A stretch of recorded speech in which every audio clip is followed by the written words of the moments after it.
Hey team, welcome back to another episode of the Strength Game podcast. I'm your host, Nick O'Brien, and this is episode number 122. The Strength Game is a weekly podcast dedicated to discussing all things physical culture with the coaches, athletes, iron enthusiasts, and experts deeply embedded in the strength game on both sides of the profession, both as coaches and as competitive athletes. I want to thank everyone who has liked, shared, commented, has provided us feedback and guests as well. Your support allows us to continue to bring on expert guests and highlight more individuals in the strength game, just like our guests today. Also want to take this time to thank our sponsors. Samson Equipment has been providing uncompromising quality for over 40 years. Samson products are long-lasting and made of the highest quality equipment on the market. Each project is built from the ground up with the ability to customize every need.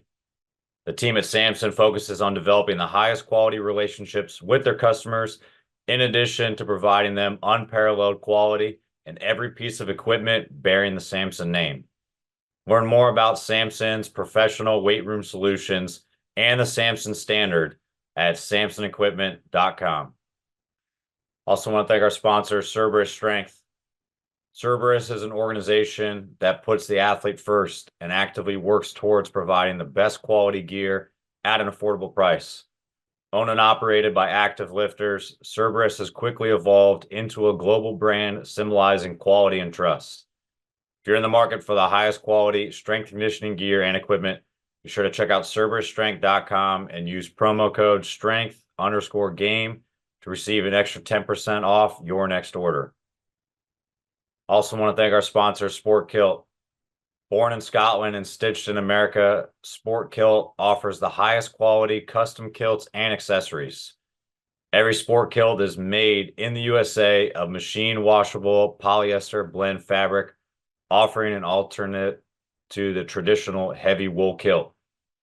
Check out the No Pants All Glory selection of kilts and shop the best collection of high-quality American-made sport kilts and accessories at sportkilt.com and use our promo code TSG to receive an extra 10% off your next order. And in this week's episode, I am joined by Haili Wimer. Haili is the head strength and conditioning coach at St. Mary's High School in Bismarck, North Dakota.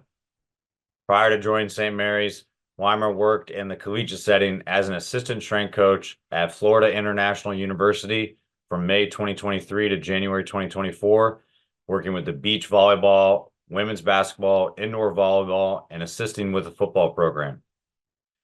Prior to FIU, she was a GA who transitioned to an assistant strength conditioning coach position at the University of South Dakota from 2022 to 2023.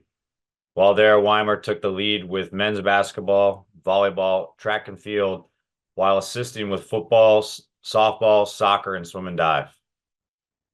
Joining the Army National Guard in 2014 and earning her commission in 2023, Wimer currently serves as a field artillery officer in the South Dakota National Guard at the rank of second lieutenant. Wimer is also a former collegiate track athlete at Northern State University, competing in the 400, 4x400, and 400 hurdles. She's an avid baker, book reader, and music lover, and continues to lift weights and develop and maintain power, as well as reluctantly do cardio occasionally to train and stay active. I'm excited to have her on the show today. So with all that said, let's get in the game with Coach Haili Wimer.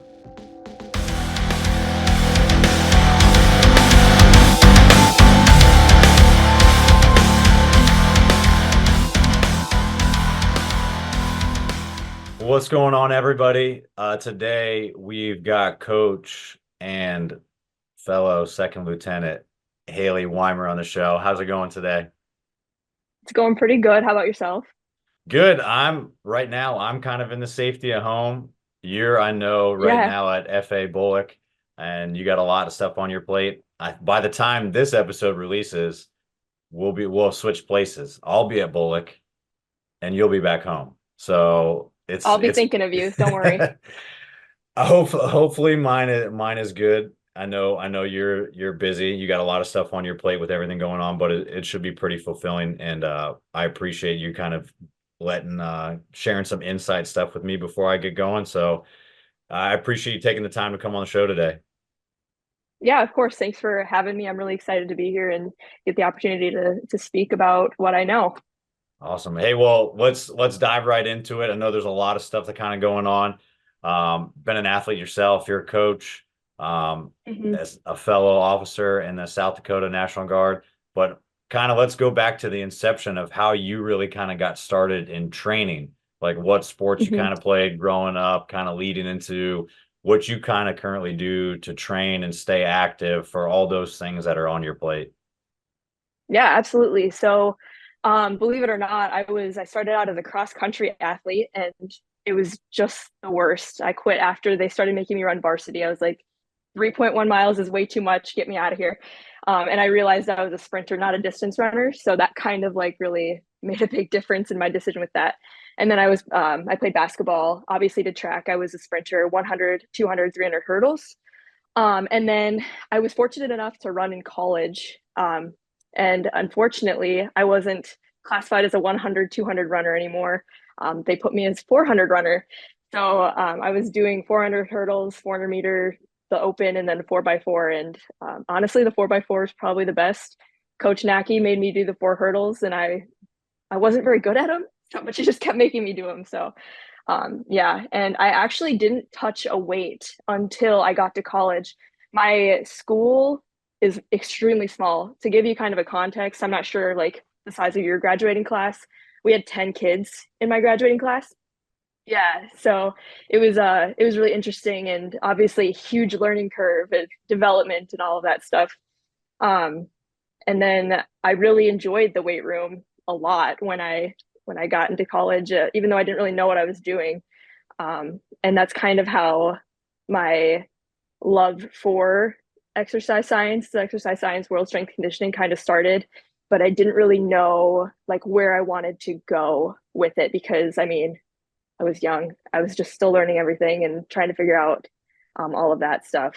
And my current training, I really just like to like stay explosive and powerful, kind of keep me back to like my track roots, which is super fun. I love being able to like show my athletes like that I can still like jump and move really fast because I want them to be able to do that. Like show them that there's more to to everything after being a college athlete or a high school athlete. Like you can still train like an athlete even if you don't really have like anything going. But fortunately for me, I've got the military, kind of got to train like an athlete, especially with the ACFT.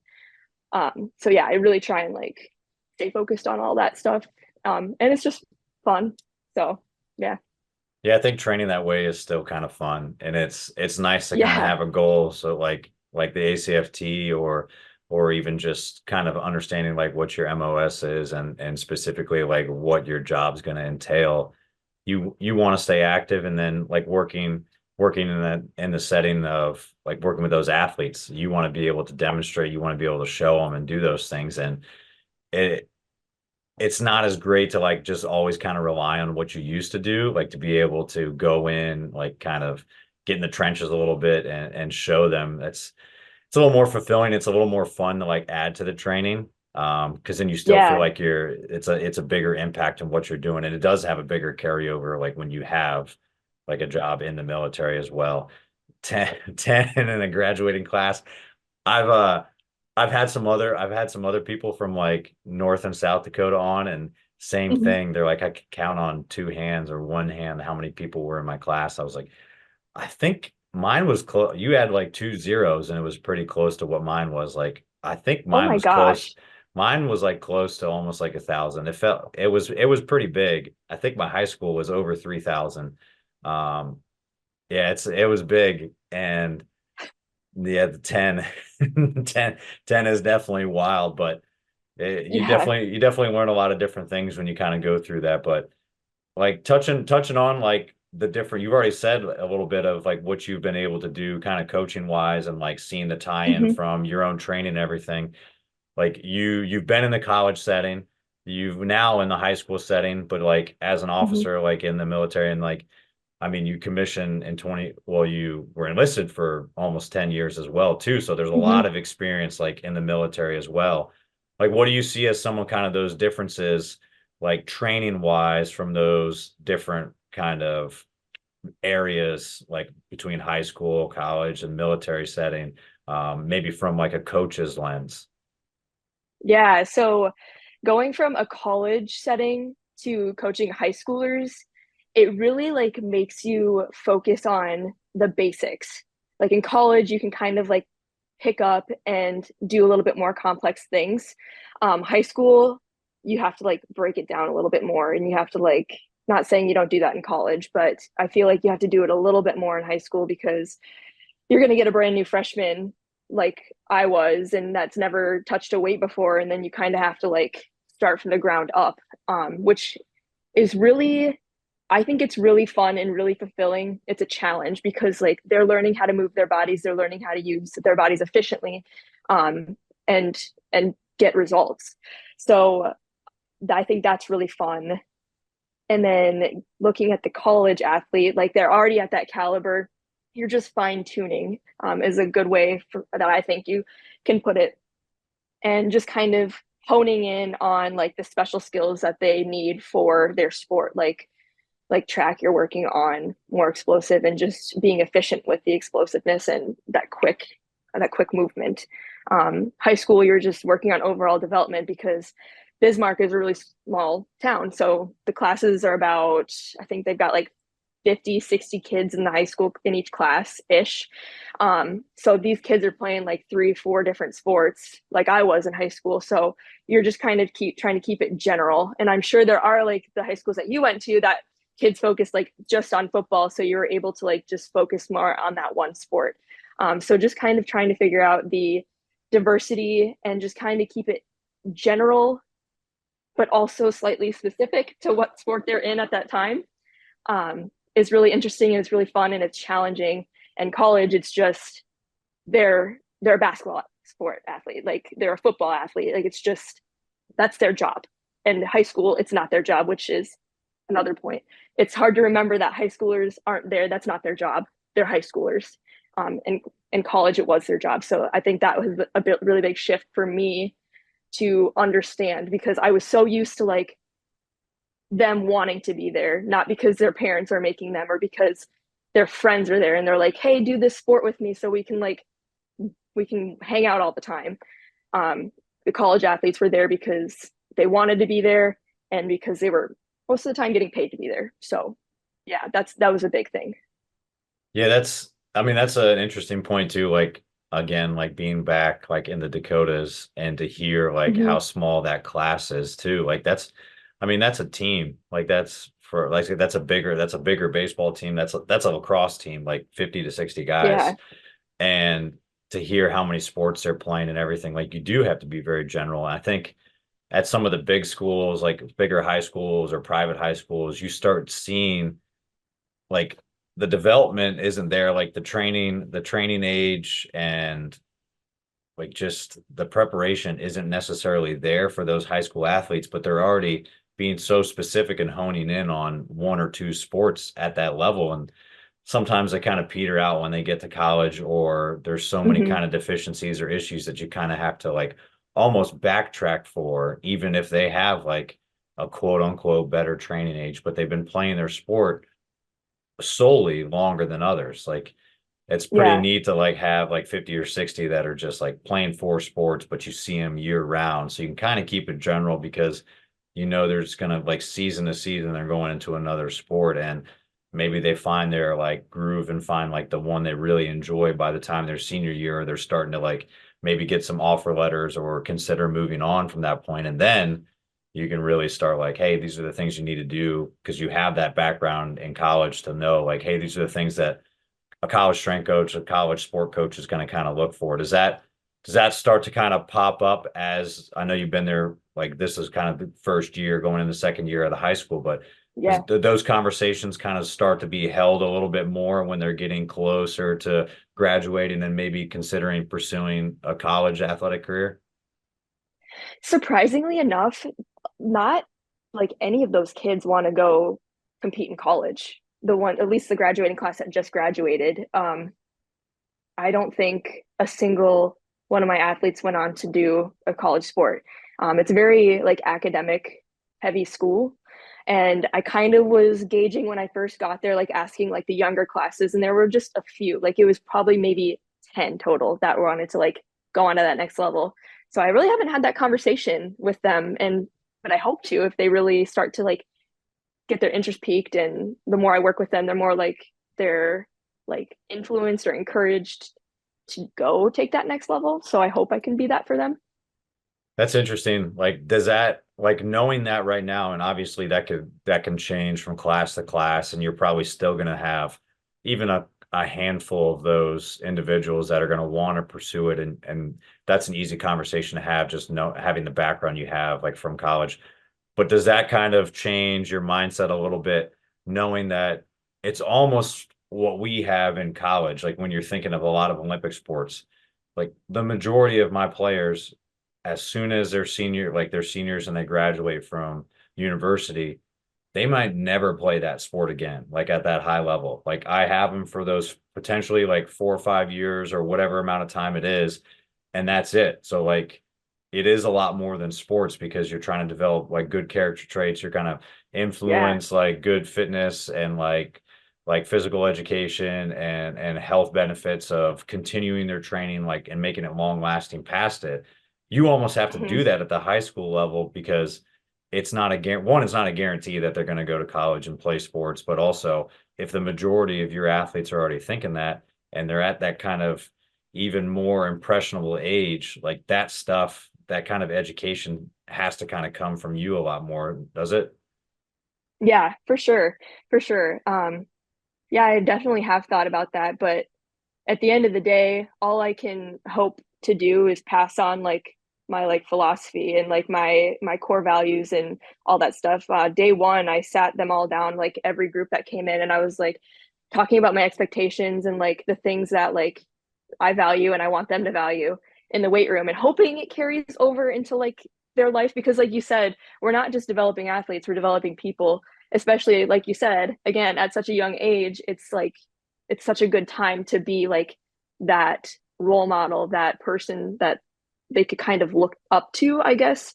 Um, just to and how to be a person when they get out of high school, because they're going to learn a lot of things when they get into college. They're going to learn a lot more about people and like dealing with different people and teamwork and discipline. Because I mean, people really they're annoying people out there, as I'm sure you know, and just being able to kind of learn how to work with the annoying people, even if they don't like them. You know what I mean? It's a respect thing, and I really try and preach on that stuff.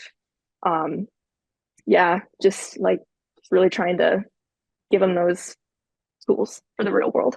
Yeah, it's interesting. If you don't mind me asking, what was kind of the big shift for you, like getting out of like the university setting? Because like I know there's already kind of like an exodus that comes with like college athletics, and we kind of see the writings on the wall. Like I'm in that same kind of the same boat, like where Yeah. you're kind of teetering with, hey, there's a lot of other positions out there. And I know, like you mentioned Hmm. before, not you knew exercise science and kind of that coaching realm was what you wanted to do. But like your first job ends up being kind of like college. Like what was kind of the reason to kind of go back to high school, and like what are some of maybe the things that like are unique to the high school setting for like some coaches that are only kind of visioning college? Because I feel like that's just most kids are just like, well, that's kind of the sexy, like cool thing is like university setting Yeah, versus there's a lot of cool things that you can end up doing. And there's even more high schools in the world than there are going to be universities. absolutely. The biggest appeal to leave the college setting, I would like to preface it's temporary. I would like to get back into the college world. I didn't have a really great situation when I was down in Florida. Like I had some stuff going on back home that I needed to like get back for. So that was really one of the big reasons that I ended up going to a high school level. Um, Ended up absolutely loving what I'm doing, and like loving the coaches and stuff that I work with. I think like the big difference between the high school and college level in the sense of like talking about coaches is I think like they also understand that these kids are kids. They're people, they've got things going on outside of their sport. And I know there are college coaches that do understand that as well, but there are a good handful that don't seem to really put that together. And it's like, no, you're just here for this sport. You're whatever. We're going to focus on this. Like, oh, you have homework. Well, that's too bad. You should have stayed up a little bit later to do it and stuff like that. They really value academics in the high school level, which I'm a big fan of. I love that a lot. And also like working with the coaches and stuff, like they're teachers. So they've got like a bunch of other things going on too. It's like, they understand that like everyone's human and that they're a human and like things come up and all that stuff. So it's been really cool to kind of have that humanistic touch, I guess. And I've been really fortunate with the coaches I've worked with in the college setting. I've gotten really, really lucky, and like I've had really great coaches that I've gotten to support.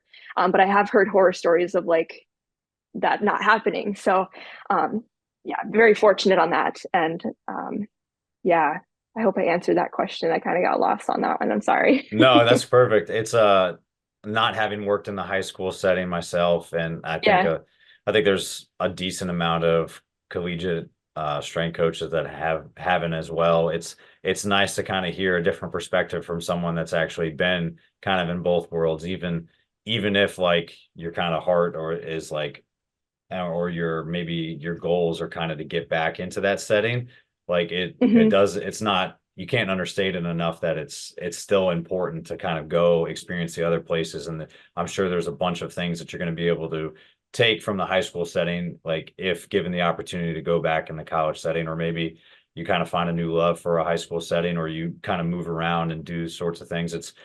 There's so many different versions of a strength conditioning job out there. And I think a lot of Hmm. people kind of get sold on one, and they don't realize that you still are capable of kind of going to a different setting and getting kind of scratching that coaching itch. Even if it's Right. different, you're going to work with different kind of clients, or you're going to work with different athletes, different sports, different age groups, whatever it ends up being.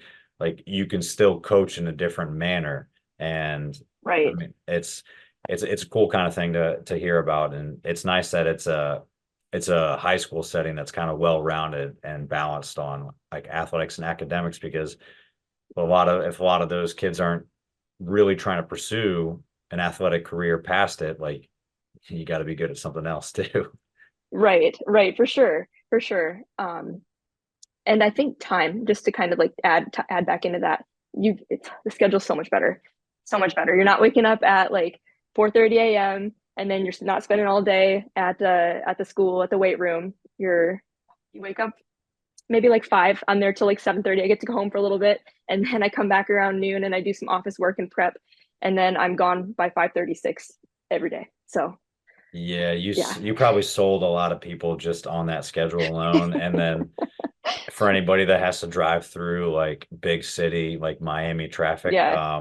yeah, that's another probably big sell, except the time that you're driving in those mornings, like no one else is awake. So that's the Yeah. that's the only kind of like solace you get if you're in a big city and your strength coach is, hey, I never see anybody on the road because no one's awake at this time.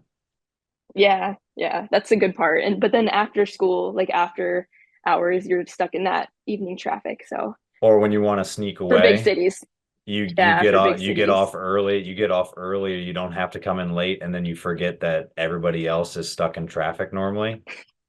And then yeah, you end up being late to whatever you were trying to like actually like take your time to get to. Yeah, I love that. yeah. You sound a little bit bitter about it.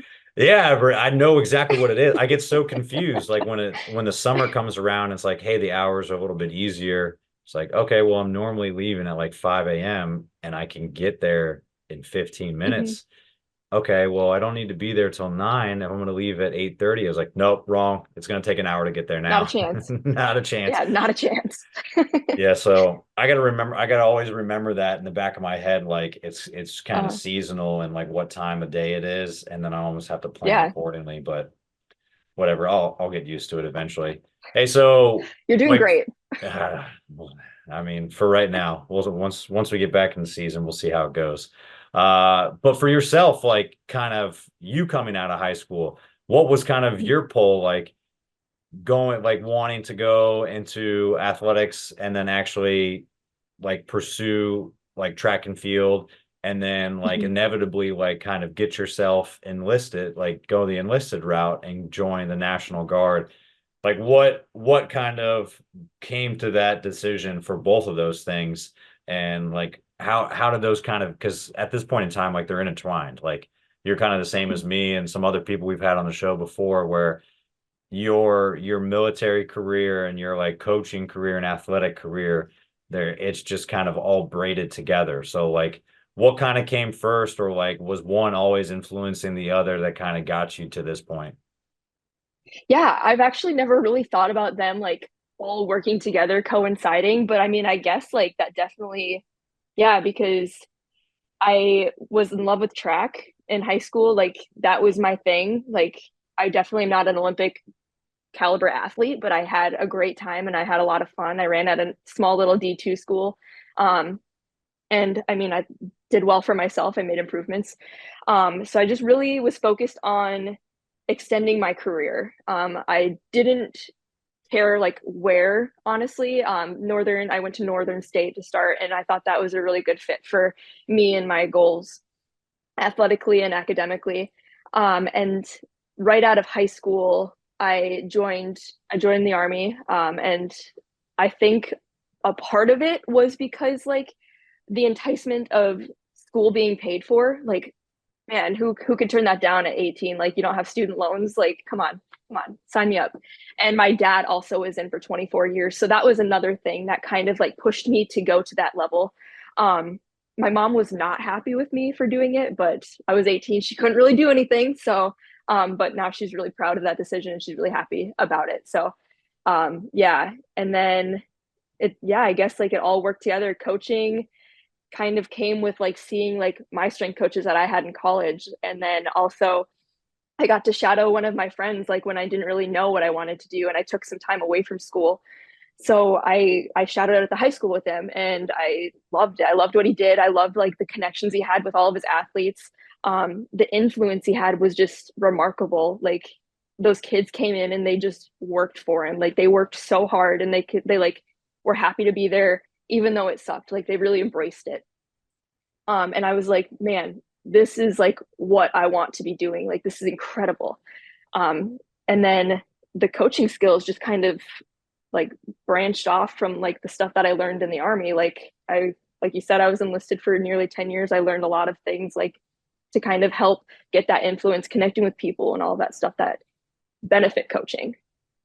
No, that's cool. Yeah, it's I mean, a lot of times when I like ask the first question on the show, like inevitably like someone starts talking about athletics and then it like goes right into coaching.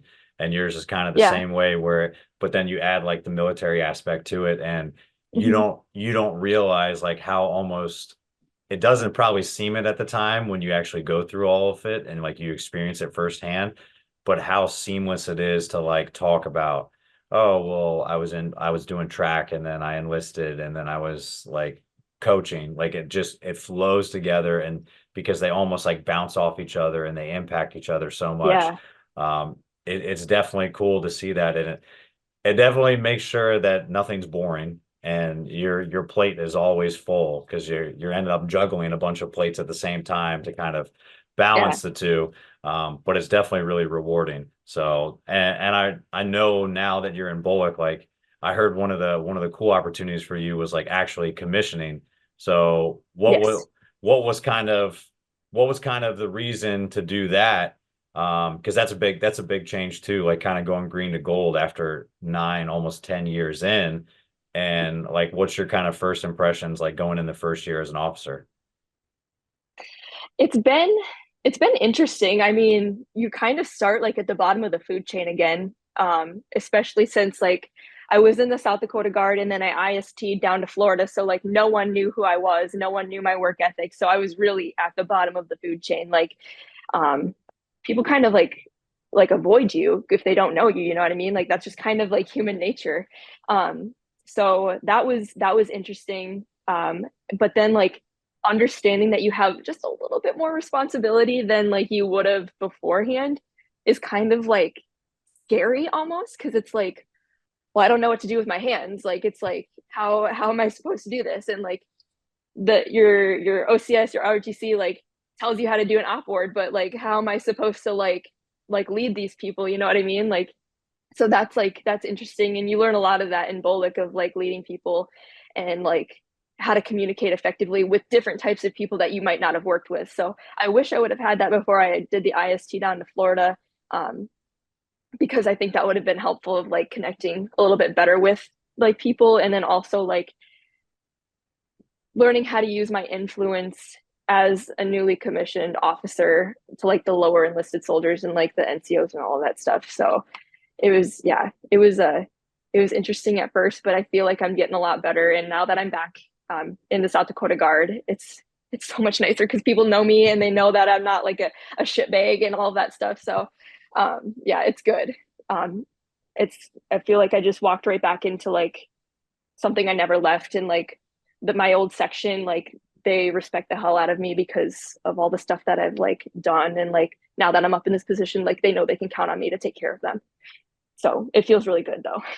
No, that's good. It's definitely different when you're going through that. My dad was kind of the same way. He was a Mustang, Mhm. and I think he was either 7 or 9 years enlisted before he went in commission. Mhm. So it was kind of the same route for him too. Like he had to start from the bottom again, but you have kind of the work ethic and respect of everybody else because you've been alongside like those Marines or those soldiers for so long that Mhm. they know what to kind of expect for you, and there's higher expectations because now you're in kind of more authoritative position. There's more responsibility, but like you're they entrust you a little bit more because they know the type of person you are.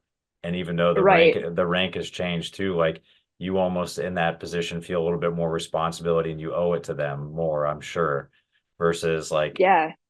me coming in as like a second lieutenant with no enlisted experience.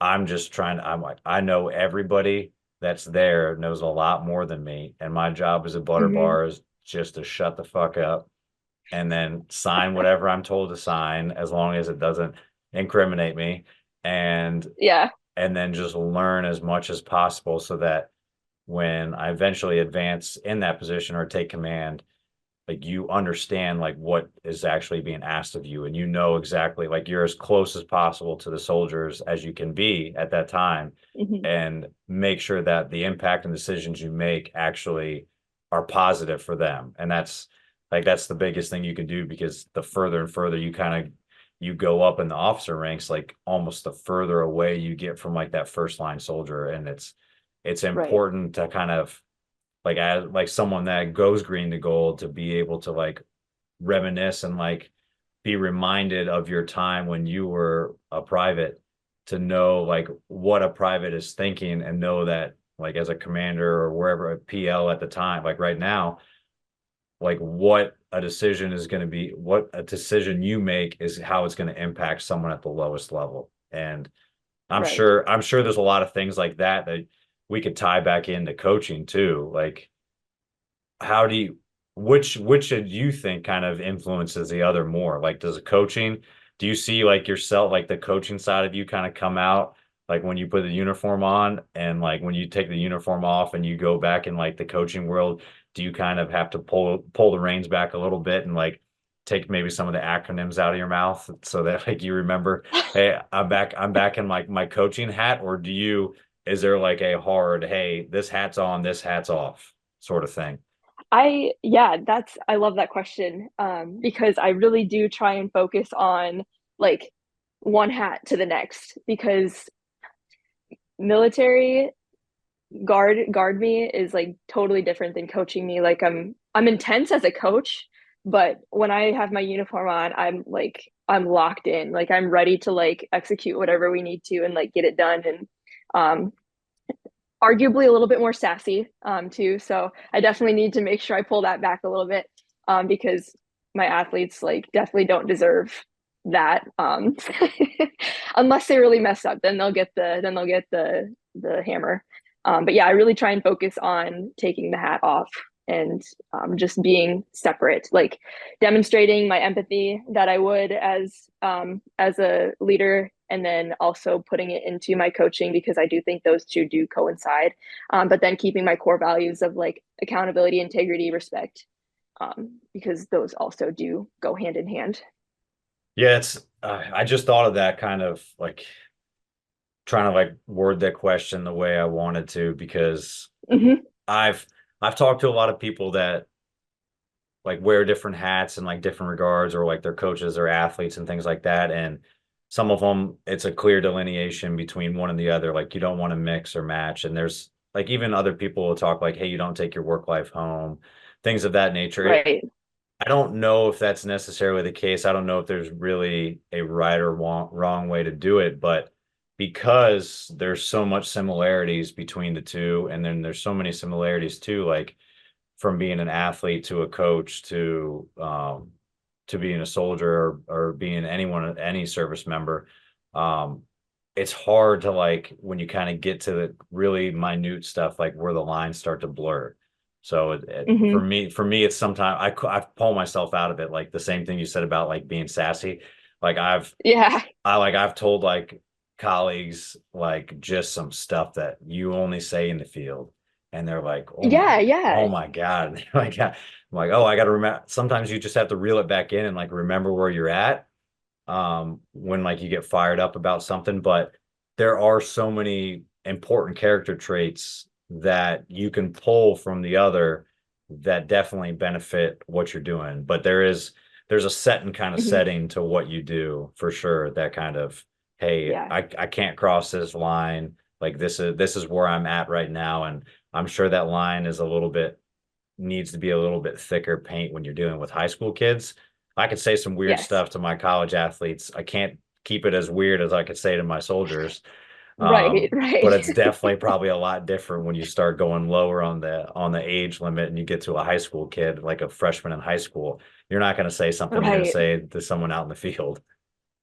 Right. I can't tell them to like fuck off or something like that, like it's you got to keep it. It's like you can't even say that to college athletes, but you shouldn't be saying that to college athletes, I should say. But yeah, it's an interesting line, like you said, and I'm glad that you kind of understand like having to find that balance, and you catch yourself like saying like some things that you would in like the field to like your colleagues and stuff like that. So that makes me feel good and not alone. So I know there's not as many people. So like once you find someone that's kind of in that same boat, it's nice to kind of see how they've almost worked around it, or they've gone through those experiences to see if you're right on the right track. Otherwise, there's not enough people that you can actually like kind of rely on for that have gone through those same experiences. So it's good to like talk to you about that stuff.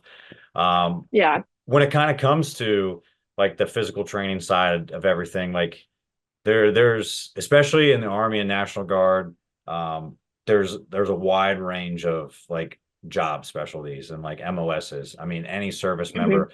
I mean, you're going to get cooks, you're going to get lawyers, you're going to get infantrymen, you're going to get pilots, you're going to get everything.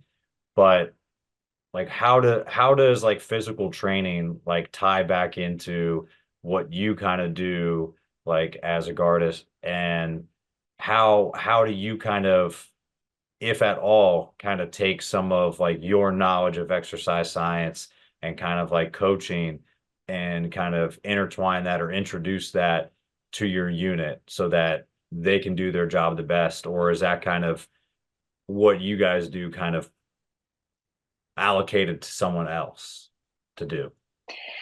Yeah.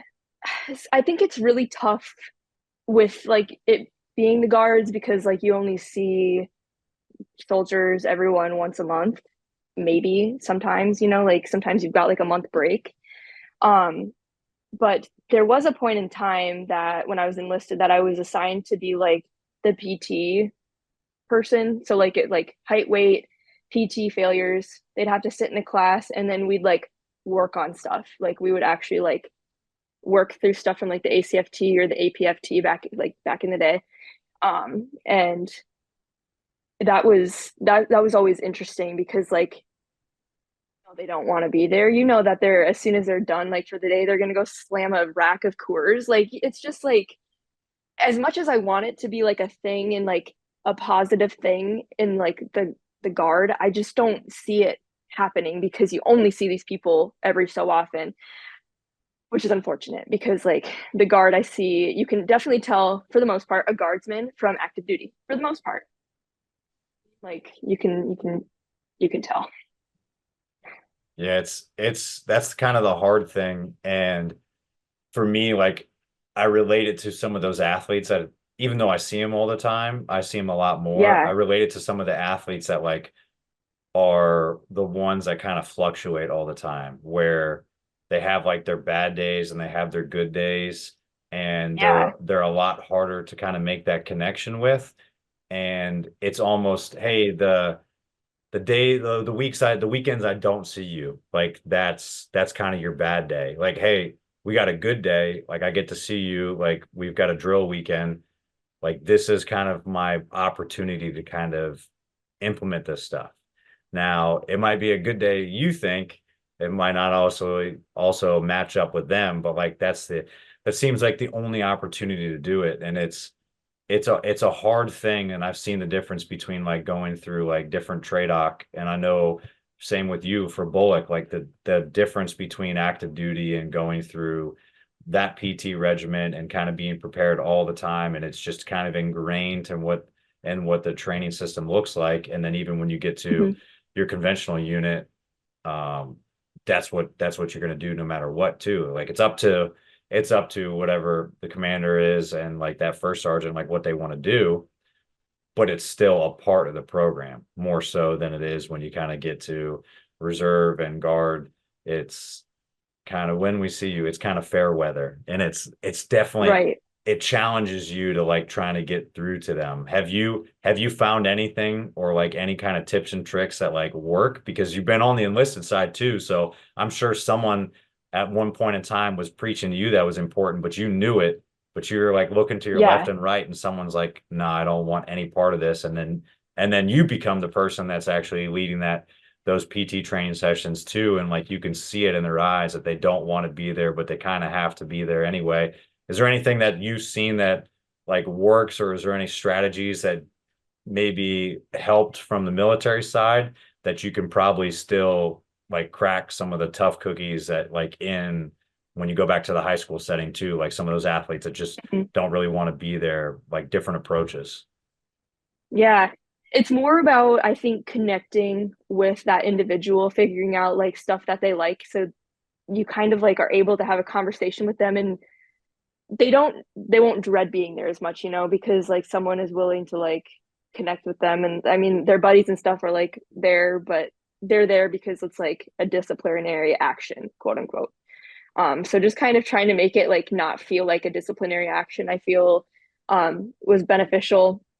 And it's also hard because like some of these guys have been in for 20 some years, way longer than I have, and it's like they're looking at me like, well, who are you to tell me like whatever? And it's like when I was in E4 I was like was given all this stuff and they were just like obviously weren't having it because I think they saw me 5 6 years in and they're like, what are you doing here? Like, why are you talking to us? Somebody else should be here talking to us. But so finding a way to connect with them, despite like an age difference, despite an experience difference, I think is a really big thing. And that goes for like athletes too, like getting that buy-in, connecting with them, just treating them like people and like being a people person, I think is a really big thing to getting that result and getting helping them and all of that other stuff as well. So I don't know if you've had experiences like that as well, but No, I have, and like I think you could say the same whether we're talking about the military and like whatever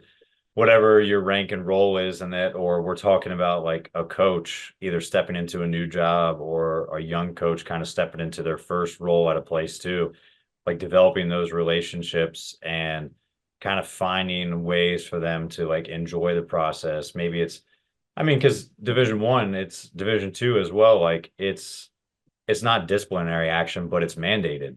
There are times right. where athletes are going to be there and they're not necessarily like really stoked to be in the weight room doing those sort of things all the time, or even be on the field doing extra conditioning, or kind of being held to a higher standard if that's like what the team like encompasses. So as a coach or as a leader in the military, like finding ways to kind of, despite the age or your experience level, like you mentioned, or maybe a different understanding of what a sport is or what their job entails, like finding ways to make it relatable and finding ways to like show them that what you're doing has a positive influence and is going to be beneficial to them, I think is huge. But I think the other thing that's really key, and a lot of coaches I see, especially the young ones, lack it, is just a feel. Like there's like just read the fucking room. Like if you go in and you just can't like almost like feel that there's tension in there or feel like Yeah. people are like really uptight about something, like I don't know what you need to do. If you need to go speak to a therapist or go like just see like some other different psychology aspects or like talk to someone or like I don't know, like go see a comedy show and then go right back, go watch a horror movie, whatever it is, like, but you need to understand a little bit more of just like the human psyche and get a feel for like an individual if they're like actually telling you the truth, if like they're actually in there because they love it. Right. It's just a, I don't know how to explain it, but there's a feel when it comes to it, and you can kind of tell when you're talking to an athlete or a soldier and it's just dead behind the eyes and Yes, they're yes, not absolutely. they're not listening. So like I know it's probably different when you talk to an athlete that feels like that or you talk to like a really motivated athlete. Are there any like, we talked about like the tone, maybe you can have differences between like Mhm. a soldier and like you're one of your high school or college athletes, but are there like does the approach change or is that, or is there any differences when you're trying to like get one of them a little bit more motivated or get them kind of to buy into the process of training? Yeah, I feel like with high school athletes, you have to be a little bit more gentle. The generations that are coming up are a lot different than like when you and I were in high school and all of that stuff. So being a little bit more gentle and like I kind of, I guess, gentle parenting is is a good way to put it. Because like they don't really respond well to like being yelled at. Like a stern voice, yes, but like being yelled at, it hasn't done anything for them, and like they shut down. You know what I mean? Like, haven't had that issue. Thank goodness I haven't had to yell at anybody. But I have seen like I've done some like research and I've talked to like other high school strength coaches and stuff like that, and they've were like, hey, just make sure like you watch how you like talk to them, like don't like go in hard on them. You know what I mean? Like just figuring out like the best way to talk to them. Some of them you can be a little bit more stern than others. Like you just kind of get to know the individuals. You know what I mean? Like, hey, I know you've got a little bit more in you. Like, what do you think you're doing right now? You're doing this. You're like you're only already yelling 115 pounds. Like, what? You're way stronger than that. You know what I mean? It's just stuff like that. Being like or like compared to like somebody who may be a little bit more shy and timid. Like, hey, maybe you can go up a little bit more on your next set. Like, just kind of like figuring out different ways to approach them. And that would be true with like soldiers and stuff too, because I mean, they are still people. You don't need to necessarily gentle parent them, but just kind of figuring out the best way to talk to them and like get that connection and kind of that buy-in.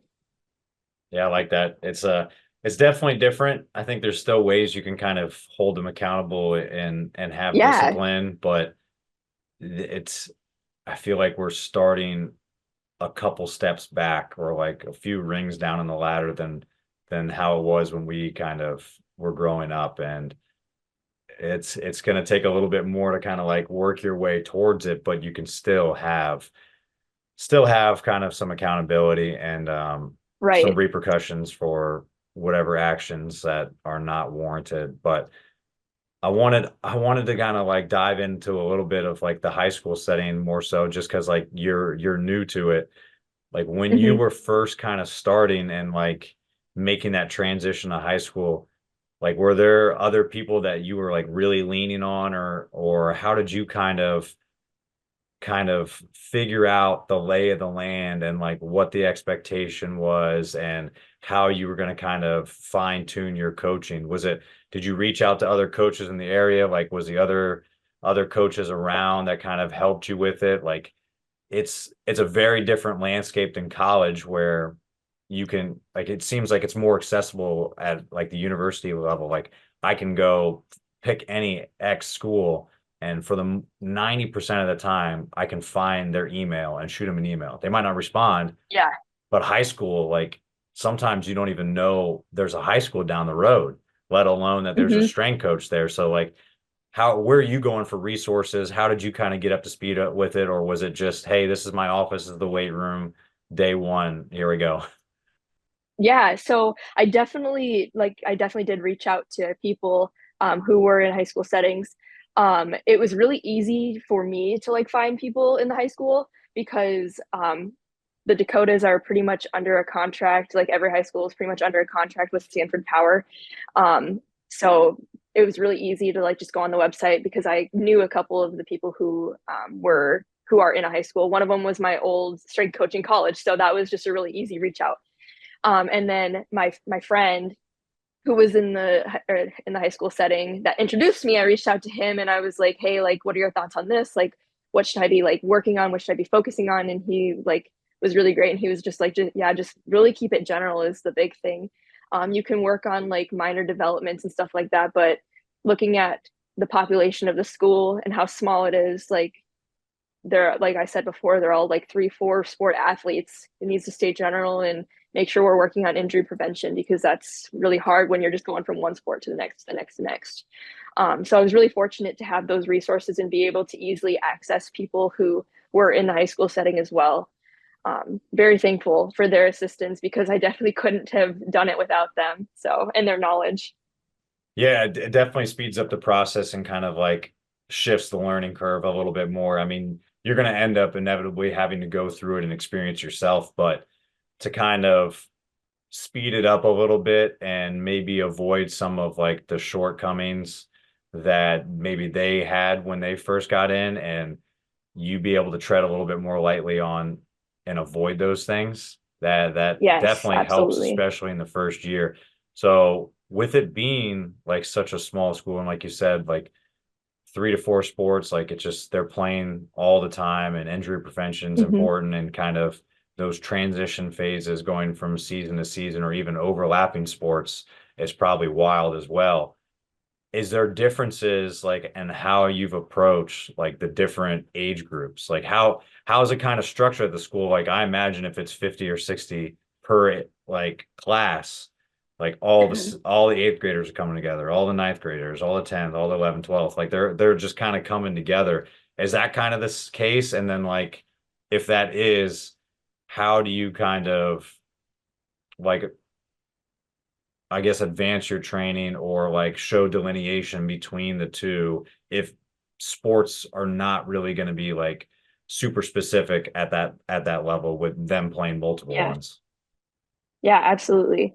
So thankfully don't have eighth graders because I don't think I could do eighth through 12th with that big difference, I forgot what high school thankfully. was, yeah. There would be a lot of tears all the time. But anyway, so when I have my teams come in, usually the younger ones just pair up by like together because they're all friends, you know what I mean? So I haven't really had to like manage that. And when I do like my programming, I start with the basics, learning how to clean. I think teaching that is really important in my training. So like I'll do like my clean progressions, and then based upon how those look, I'll advance from there. And same with like squats, same with like benching, all of that stuff, like doing different like variations of that to kind of match the need of the athlete and like the training age. Um, is it a little bit more work? Absolutely, but I want those athletes to get the most out of the training and not get hurt. And I work closely with the athletic trainer to kind of like make sure that I'm able to incorporate injury prevention and stuff in my training as well. And she's really great about like giving ideas and all that stuff to kind of help them because it also in turn helps her. Um, so yeah, making sure like just watching really closely at like the progressions and seeing how athletes handle each stimulus and then I'm able to make those changes based upon how they're looking and if they're able to execute the movement with pretty good technique. Yeah, I'm assuming too, like at the high school level, like you're trying to set a foundation. You're not in a way, you're not really trying to raise the ceiling a whole lot because if the foundation is strong and you can keep building and building upon that, by the time they get older and like maybe they start kind of like weaning down to like a couple sports or they actually want to pursue something past that, that's when it can kind of get a little bit more specific, like how you're trying to train them. But I mean, even Mhm. when you get to college, like, the same way, like you're still doing foundational movements, you're doing them. You just have to be a little bit more strategic, like when you actually place them and the intensity and the volume and stuff like that. But if at that level, you're really just focusing as much as possible on like proficiency. So does it end up like so far being a lot of almost like maybe holding some of like the star kids back from like, hey, wanting to see what like wanting to mimic like what the college athletes are doing? I know even you said that Yeah. like not all of them are really honing in and like thinking about that, but you're always going to have some outliers on both ends. Like some of the ones that are really doing well, do you end up kind of like reeling them back in, or do you let them kind of have a little more freedom to kind of advance it because they got the 4 years with you to kind of see if Yeah. they want to go on to the next level or just take as much as they can in? Yeah. I definitely don't try and hold them back because think that would stunt their performance. You know what I mean? Like if they're able to handle what I'm giving them and they can do more, and I think that they can do more and do it well, I'm going to give it to them. Haven't really seen that yet. There's been like one or two that I'm like, all right, you guys can, yeah, we're going to do some fun stuff. And so it kind of is hard, but I give it to them because I have to give my time to them to kind of like show them while there's other stuff going on. So it's just kind of a balancing act. But yes, I don't want to take from them, especially if they're like performing well in the weight room, because it in turn will hinder their performance on the field. I think because it's going to elevate them a little bit more than just staying at a block above knee clean. You know, it's let's work into the hang clean. Like you guys can handle that. So yeah, it's interesting, and I'm excited to see the next couple years or wherever I go with them, and just learn from them and progress them and see who the next like elite group will be and what I'm able to do with them.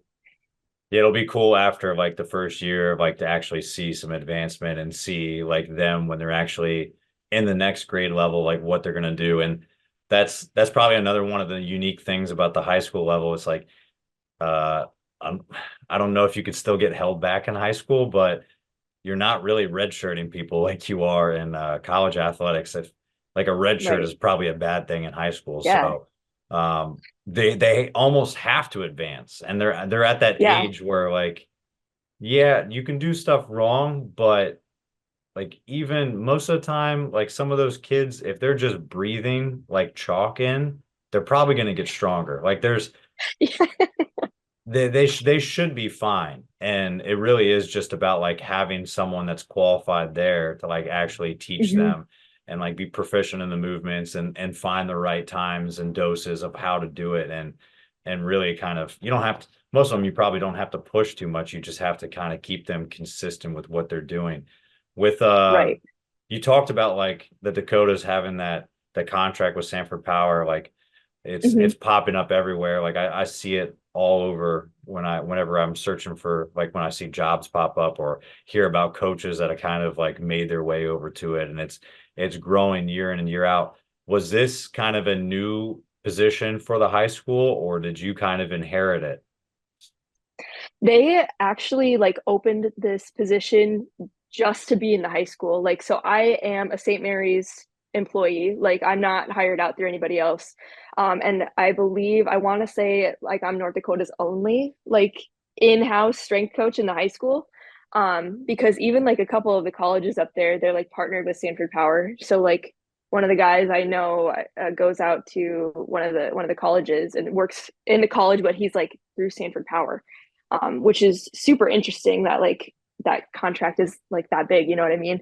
Um, but I did start my career through them, so I'm very grateful for the opportunities and stuff that I've gotten with Sanford, and I wouldn't be where I am without my internship and my position there. So it's just really interesting to kind of see the growth of it and how it's kind of taking over the area and it's spread to like California. It's just wild. Oh, wow, I didn't know that, but that's Yeah. I've heard nothing but good things about it, and it's kind of a cool full circle moment for you to start your career there and then kind of be in the position you are now and still got to be associated with them. And it's definitely a cool thing, and it's awesome that the high school setting has qualified coaches like you to actually be working with these like young athletes and like in a full capacity as well. So definitely a cool thing. And I wonder how much thought have you kind of given into like looking at like the next year and like year 3 and year 4, like with almost like developing your own program. Like it might not, because of the size of the school, or like who knows what'll Mhm. happen. Like it might not necessarily like grow into like, hey, there's more staff members, like we have interns and like we have like a full-fledged department. But I mean, you yourself are a coach of one, a department of one. Like how do you kind of like almost solidify yourself like within the high school setting or like within like the athletic department there, and like show that, hey, this is valuable, like this is something that this is like what our core values are, this is what I'm trying to accomplish. Or I'm sure they've been pretty welcoming, but how do you kind of make strength conditioning more of a staple at the school, or is that like something for next year, or have you given it much thought yet? Yeah, so with the like physical education teacher, I'm going to be working closely with him and kind of like helping integrate like change of direction speed work and like that basic stuff into like PE classes in the high school level. And then I think the goal for this year is also to like get into the junior high and like go visit them like a couple times a month, a semester. Haven't really been established like how often they want me to like go visit and like just like kind of get them exposed to strength and conditioning, and all that other stuff that goes in between. And myself, like, because if they're going to be coming up from eighth grade into the high school, they should know like my standard and like what I expect from them. And I'm not as scary as like I seem to be. So yeah, so that's really big. Getting that exposure and just like being present around the school, like so the other staff and the faculty know who I am and know like what I'm about, and that I'm there to support them, because academics over athletics all day every day, especially in the high school setting. um, and yeah, just being supportive in any way I can with the staff. And then for the department, I have a lot of plans. Will I get them? I don't know, but I have a lot of plans.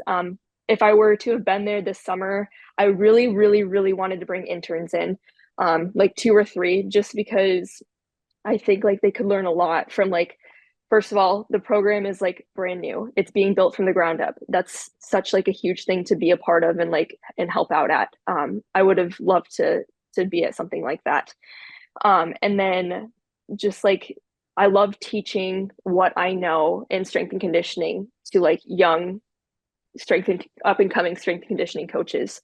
Um, and for like equipment, I really have a lot of equipment that I'd like to get. We're lacking in a lot. It's enough to like get the job done, but there are a couple like bells and whistles that I do want to get and like upgrade like bumper plates and stuff like that. So I do have a lot of plans, and that's kind of where I hope to like see everything expand to in the next like 4 years, is like upgrading the weight room, getting some interns. Maybe an assistant would be really cool, because it is kind of tough with just one of me, especially like doing like wanting to do all the things that I like would really like to do and I think would be beneficial for the athletes. No, that's cool. It's nice to hear like all the plans and all the goals that you have for it. It's just, I mean, you got to find. I'm sure there's a lot of value that you're already bringing to it, but it's just making sure that you get the right people on your side to kind of, hey, Right. invest in it even more. And it's, if you've made this much of an impact in the first year, like I'm sure that there's going to be more people that are kind of like chomping at the bit to like make sure that this doesn't stop, this continues, and it keeps making progress and moving forward. And if you're going to move the needle and you're going to be in that position, like you know exactly kind of what to do to build on year 1 going into year 2. So definitely some lofty goals, and that'll be cool to kind of see the progress and see how things develop as you go. But not a lot of people kind of get to go through that, where you get to kind of be at the ground level of building something versus most schools you're going to go into, whether it be a high school, college, or if it's going to be a professional program or something like that, there's a history that's kind of involved. So you really are just kind of like a blip on the timeline versus, hey, Right. this is something like I get to solidify it. If you had to like kind of put your stamp, like, hey, this is the one, this is like the big one thing that I want like the program to be known for, or like what would you say is like maybe like the most valuable thing that you think your program you want to like people to know that like St. Mary's High School is this? Culture, a positive culture, for sure. I want all of the athletes that I work with to represent what I teach them in the weight room, like ethically, value wise, on the court, on the field, all that stuff. I know things get heated in games. Been there, done that. Getting upset at other people. I want them to exemplify sportsmanship, leadership, integrity, discipline, and all that other stuff that I've kind of touched on. Um, I want parents of other teams to be like, man, those kids, like, they're strong and fast, and like they're good sports about everything. So I haven't unfortunately been able to see them like perform like in football because I got there at kind of a weird time. But I think they do a really great job at basketball. They demonstrated good sportsmanship, and I think that's thanks to like their head coach as well. Being able to share like our values, I think, is really important, and having that understanding that we both really value a good positive culture. And like same with the women's basketball coach, same thing, that he valued all of that stuff as well. um, yeah, it's super cool. I want them to be known for culture. That's cool, and it'll be great for you guys to kind of build on that and make sure that that's the thing that's like exemplified and kind of outwardly showcased regardless of the results that you guys have. But definitely cool. So, hey, I know you're kind of stuck in Bullock right now. So your PT schedule and like what you're able to do training wise for yourself is probably pushed down to the lowest denominator, like it always is. But when you're not in Bullock and you kind of have a choice of what's going on, like how are you Mhm. kind of still like staying active, like kind of working on new movements or like just keeping your training like up to par, like for your athletes, and then make sure that you're still able to kind of do your job the way you want to, like besides being just like an athlete at all times. Mhm. I really like to focus and like work on like technique, because if I'm going to be demonstrating it to my athletes, I want them to know what right looks like. And granted, I'm not perfect and I probably never will be perfect, but I want them to have a good general idea of like what right should look like. Um, and for like my own training, I love to like work on power, explosive. I love to be quick. I think it's really fun. I don't look super strong, but I think for like my size and height, I'm a pretty strong gal, and I love like surprising like my athletes with that. Like they think it's like they like see me like do a movement and they're like, "Oh my gosh, coach, what?" And it's like, "Yeah, I know. I'm really trying to work on it." But they I just really like to work on Olympic movements, and for new movements, I think it's important to practice like something that you would see in maybe like an article, like a published article. Different movements that, or maybe something that you'd see on Instagram, like not like an Instagram fitness influencer movement, but just like something that actually has benefit to it. Like I love Strong by Science. I think he's got a lot of really great stuff. Max does. So I practice some of his movements that I see, and see if I think it would be beneficial for the population that I'm working with, or for the group I'm working with.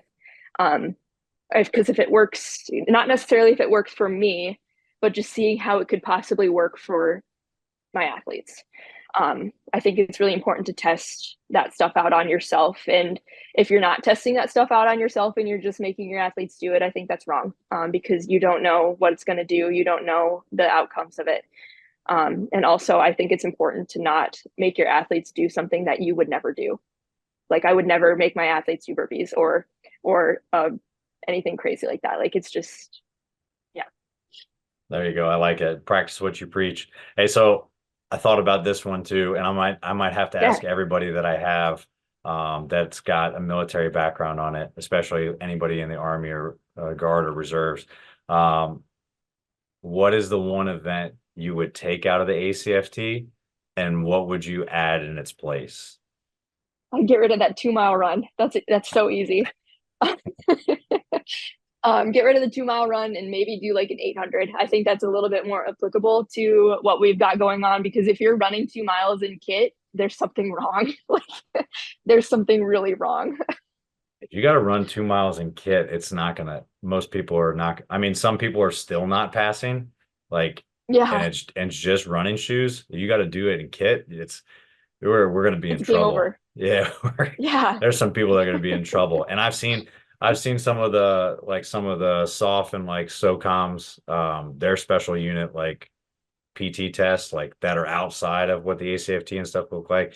And some of them, I mean, it's a test at the end of the day. Like it's evaluation. You're trying right. to you're trying to make it measurable in a sense. So like you can't put everything you want into it and make it like a stress shoot or actually do like a tactical training session where you're not going to be able to measure it the same way. But it's getting closer. It's getting closer to Yeah, like being applicable more so and having a better carryover to what actually job duties are going to be. And I mean, they spent so much damn money on it. I know. Too Change, yeah, much. yeah. And you take out the fucking, you put it added, you had the stupid plank in there for no reason. Come on. No reason. No Didn't even reason. You're already doing push-ups. Like, come on. then didn't even give it any time of day. So now we got pull-up bars all over all the bases, and we don't use them at all. It's awesome. Yeah, that Collecting rust. if I do, I've told my soldiers if I do anything in my career, if it extends pretty long, my goal will to get rid of the plank and bring the leg tuck back. Even if the ACFD changes, I'll do something. Yeah. The plank, if I'm ever face down on the ground like that, looking at the ground, like shaking on my elbows, like you've already lost. Like what's the point? But whatever. Yeah.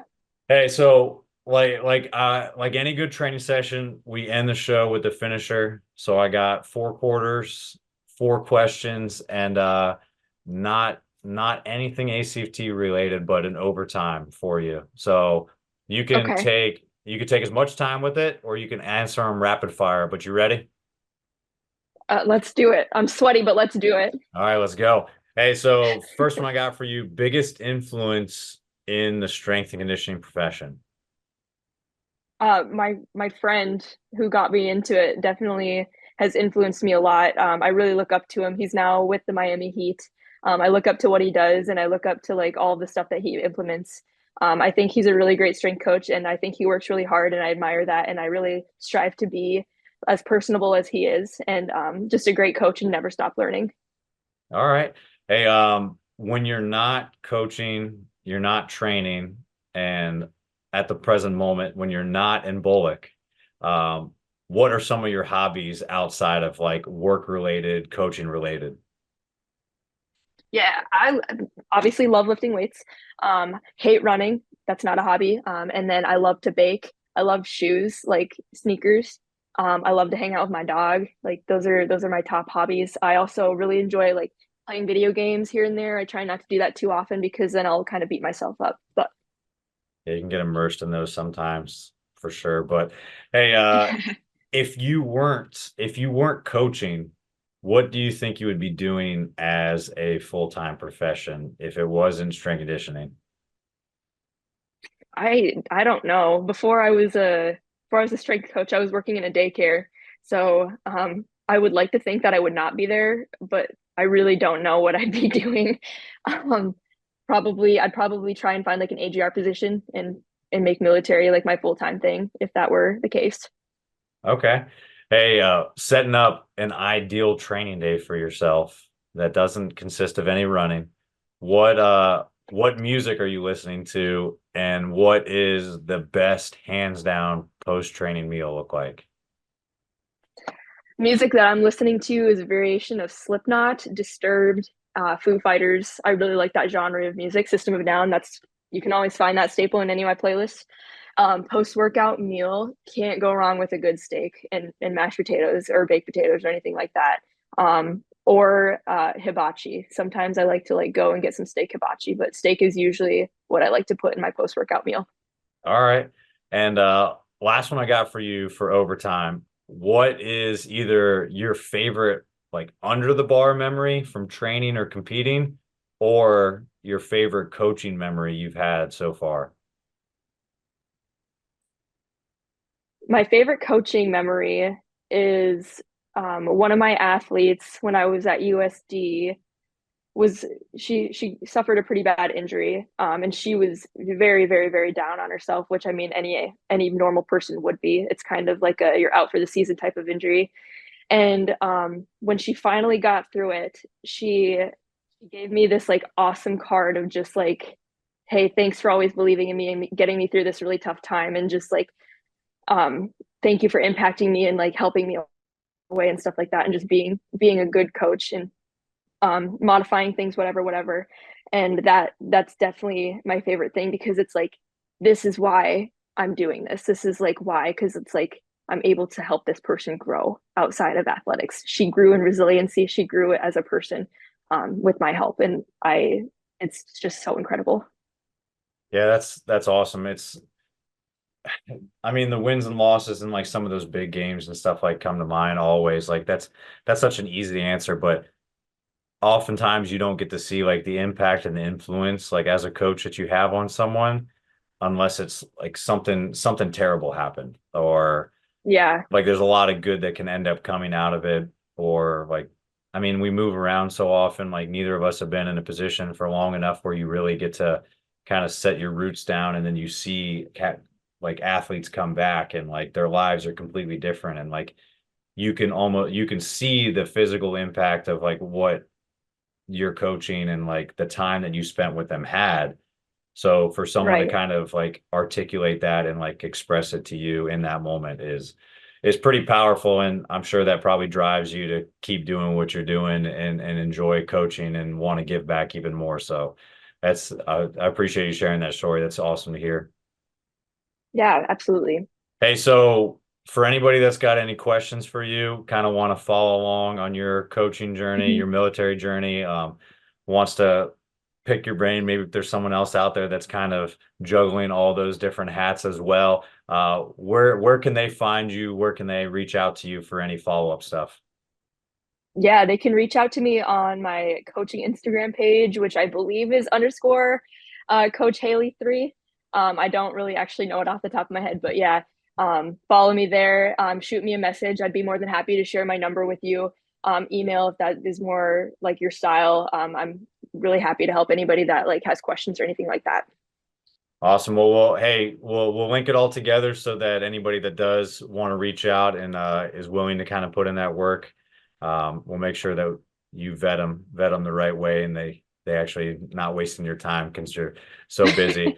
But hey, I appreciate you taking the time to kind of talk to us about everything that we've already discussed today. It's great to kind of get you on, and I'm glad we had a little bit of break, some downtime between all field artillery stuff. So Haili, thank you again for coming on today. Yeah, thank you so much. I really appreciate it. It was fun. That's it for this episode of The Strength Game. Thank you again to this week's guest and to our sponsors.